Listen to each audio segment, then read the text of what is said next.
एक बुजुर्ग बाप के साथ देखिए बेटियों ने क्या किया। करोड़पति बाप की दो बेटियां थी, रोज पिता की बेइज्जती करती थी, ताने मारती थी, पिता को छोड़कर अलग रहती थी और प्रॉपर्टी पाने के लिए झगड़ती थी। जब बुजुर्ग पिता ने कहा अकेले घर पर कैसे रहूंगा, 65 साल की उम्र में खाना भी नहीं बना पाऊंगा, मुझे साथ रख लो, तो दोनों ने मना कर दिया और बुजुर्ग बाप को ठुकरा दिया। लेकिन फिर बाप ने जो किया उससे अब बेटियां परेशान हो रही हैं। वो बाप फौज से रिटायर है, इसलिए फौजी की तरह हिम्मत वाला है। बार बार अपमान हुआ तो बदले की आग में करोड़ों की जितनी प्रॉपर्टी बनाई थी, जितना पैसा था, सब मंदिर में दान कर दिया। दान पेटी खोली तो पैसों के साथ साथ जमीन के कागजात मिले और साथ में एक लेटर भी। और अब वो खुद भी उसी मंदिर में रहकर भगवान की सेवा कर रहा है। 65 साल के इस बुजुर्ग मजबूर पिता को देखिए। इनका नाम एस विजयन है और रिटायर्ड फौजी हैं। इनकी 2 औलादें होते हुए उन औलादों ने इन्हें लावारिसों की तरह छोड़ दिया।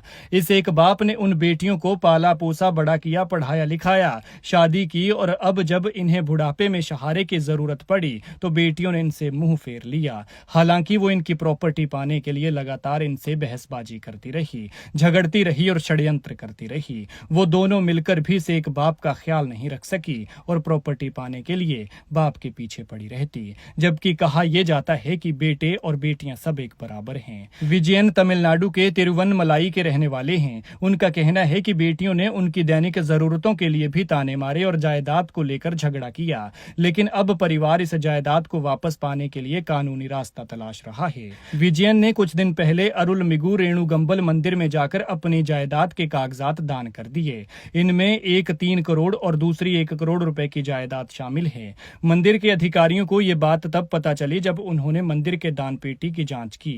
दरअसल यहाँ हर 2 महीने में मंदिर के दान पात्र खोले जाते हैं, जिसमें भक्तों के चढ़ाए पैसे गिने जाते हैं। इस बार जब दान पात्र को खोला गया तो उसमें सिक्कों और नोटों के बीच जायदाद के असली कागजात मिले। इनमें 10 सेंट जमीन और मंदिर के पास एक सिंगल मंजिल मकान के दस्तावेज थे। इसके साथ ही एक हाथों से लिखा हुआ नोट भी मिला। मंदिर के अधिकारी कहते हैं कि यहाँ ऐसा पहली बार हुआ है। उन्होंने साफ किया है कि दान पात्र में कागजात डालने से जायदाद मंदिर की नहीं हो जाती। इसके लिए दानकर्ता को कानूनी तौर पर दान को रजिस्टर्ड करवाना होगा। इस पर विजयन ने कहा कि मैं अपनी जायदाद को मंदिर के नाम कानूनी तौर पर रजिस्टर करवाऊंगा। मंदिर के अधिकारियों से बात करने के बाद ये काम करूंगा। मैं अपना फैसला वापस नहीं लूंगा, क्योंकि मेरे बच्चों ने मेरी रोजमर्रा की जरूरतों के लिए भी मुझे ताने मारे और जायदाद हथियाने के लिए उन पर दबाव डाला। मंदिर के अधिकारियों ने एक जांच में पाया कि अपनी पत्नी कस्तूरी से अनबन के बाद विजयन लगभग 1 दशक से अपने घर में अकेले ही रह रहे हैं और उन्हें परिवार से कोई सहयोग नहीं मिल रहा है। जब उन्होंने बेटियों से कहा कि मुझे साथ रख लो, बुढ़ापे में मैं खाना भी नहीं बना पाऊंगा, तो बेटियों ने उन्हें ठुकरा दिया।